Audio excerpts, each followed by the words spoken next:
Hello, or should I say bonjour. I will be presenting on American in Paris. To celebrate the occasion, I wore my best Jerry Mulligan cosplay. I know it's not great, but it's what we're going to go with. So, who choreographed it?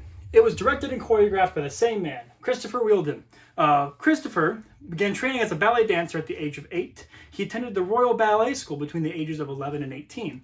In 1991, after graduating from this school, he joined the Royal Ballet in London, and later that same year, Wheeldon moved to New York City to join the New York City Ballet.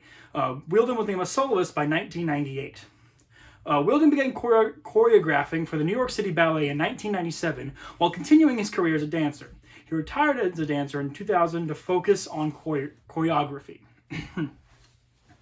In 2001, Wheeldon became the New York City Ballet resident choreographer and first resident artist. He was very productive in this position, and he choreographed a ton of works for them, including many big-name ballets. He quickly developed a reputation as a really good choreographer, and several other ballet companies, including the San Francisco Ballet, the Bolshoi Ballet, and the Royal Ballet in London, have commissioned dances from him. As of May 2003, Wheeldon had composed at least 23 works. Wheeldon won a Tony for his choreography in American in Paris, as well as a Drama Circle Award, an Outer Circle Award, and a Drama Critic Award.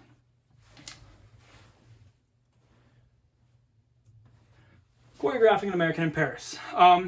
As far as the movie goes, he understood that the movie was very beloved and very liked, and he realized that he probably shouldn't copy any of the choreography from there.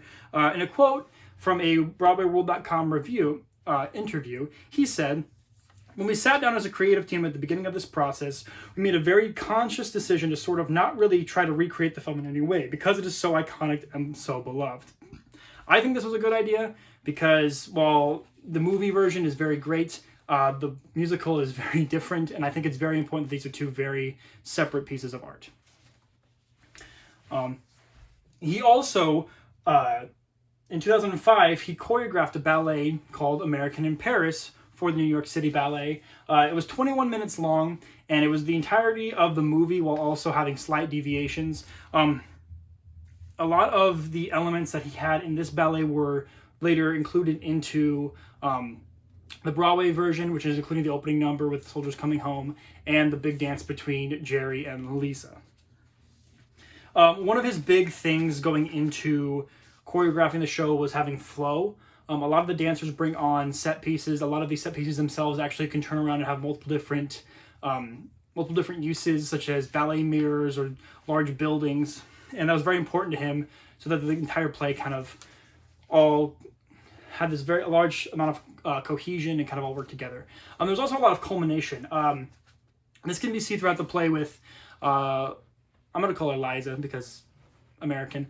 When Liza's first learning the big ballet, there's this one lift that she keeps having trouble with, and we see her rehearsing this all throughout the entire play. We also see her kind of having these secret meetings with Jerry, and we see them dancing together. And in the big number in Act 2 towards the end, the big ballet production, we see her do this lift while imagining dancing with Jerry. And there's many different types of this kind of culmination that we see throughout the show, and that's the biggest part of it. Another quote, this one comes from the New York Times, a review of the actual production of American in Paris.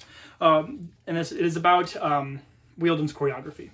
Though he includes some nice twizzly jazz moves, goofy period steps, a kick line, and a dash of basic tap, the foundation of his vocabulary is classical, and he draws on ballet conventions. That opening sequence with the man searching for the one in a crowd is straight out of a romantic ballet. And I really like this quote, and I think it also describes what we're going to be talking about from the show, which is the opening number. Give me just a second here. So, I'm going to be playing this opening number for you just so I can show you what I'm talking about, and then I'll kind of talk about why I like it.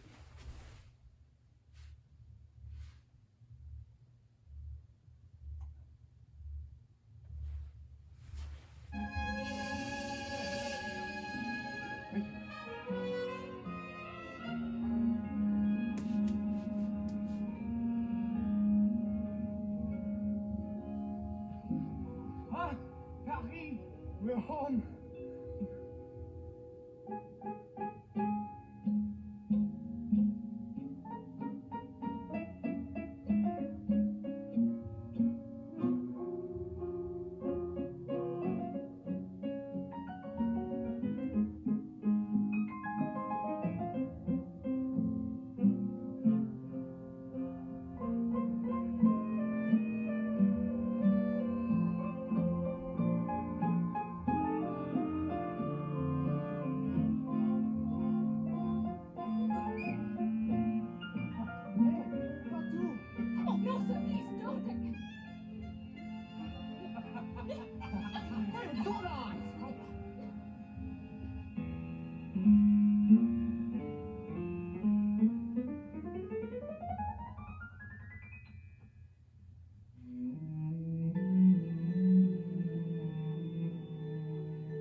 Oh, there we go. Okay. Why it is interesting. I really like this because every move that we see has a purpose, and it is also very cemented in ballet. Everything that they were doing are very, standard ballet. Maybe not standard, but they were very obviously ballet. And everything had a purpose, whether it was from the men who were accosting Liza, or towards the end of that clip, where you see all the men coming home and greeting their significant others, and everything just had a purpose. I like that. There's a lot of strong movement too. All the lifts that we saw were perfect. I mean, obviously everybody who was in the show had some sort of ballet experience, so it's a little bit easier for them, but it was just a lot of strong movement, strong flow. It was also beautifully done. That's why I like this show so much, about the use of ballet in this show so much. Obviously, I'm not much of a dancer, but it's one of those shows that you can watch and you can just appreciate every single thing that they're doing, and you can just really tell all the hard work that went into it, and that's very inspiring for someone who can't really do what they were doing. But that is my presentation. This is why I believe American in Paris uses ballet very effectively, and that is just very interesting. Thank you.